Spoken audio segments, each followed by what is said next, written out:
వచ్చిందో మనం చూసినట్టయితే, కాబట్టి మీరు వెళ్ళి సమస్త జనులను శిష్యులుగా చేయడం తండ్రి యొక్క కుమారు యొక్క పరిశుద్ధాత్మ యొక్క నామం.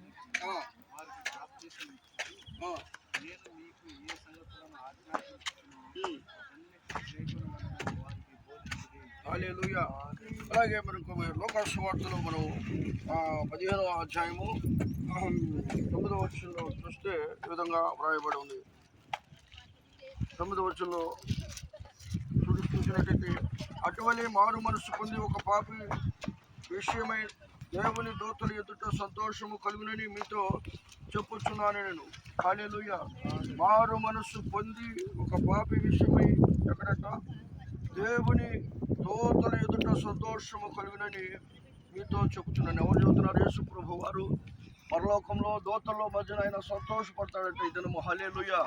ఈరోజు సంతోషమైనటువంటి ఎక్కడ మనకు కాదండి, భూమి మీద మనకు సంతోషం కంటే పరలోకంలో దేవదూతల సమూహంలో ప్రభువైన యేసు క్రీస్తు అంట సంతోషపడతాడంట, మహా సంతోషపడతాడంట. ఎందుకంటే ఈరోజు మరి పాపి అయినటువంటి పరిశుద్ధుడిగా మార్చబడతా ఉన్నాడు. ఈరోజు నరసింహరావు గారి గురించి పరలోకంలోని దేవదూతలు నాట్యం చేస్తా ఉన్నట. హల్లెలూయా. దేవదూతల మధ్యన యేసుక్రీస్తు ప్రభు అట బహు సంతోషపడుతున్నాడట. హల్లెలూయా.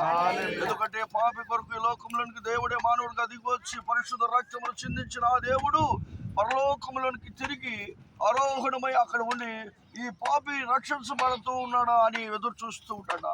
చూసినప్పుడు ఆ యొక్క పాపి అయిన వాడు రక్షించబడుతూ ఉన్నప్పుడు ఆయన దేవదూతల మధ్యలో ఉన్నట్టున్నట్ట సంతోషపడుతూ ఉన్నాడు. హల్లెలూయా. ఈ కొద్ది మాటలు దేవుడు దీవించును గాక. ఆమేన్. పాడండమ్మా. పాడెదము మన ప్రభువే, రండి ఉత్సాహించి పాడెదము.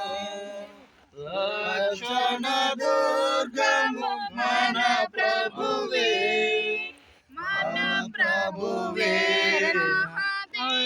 తీసుకెళ్ళి ఎవరు తీసుకెళ్ళి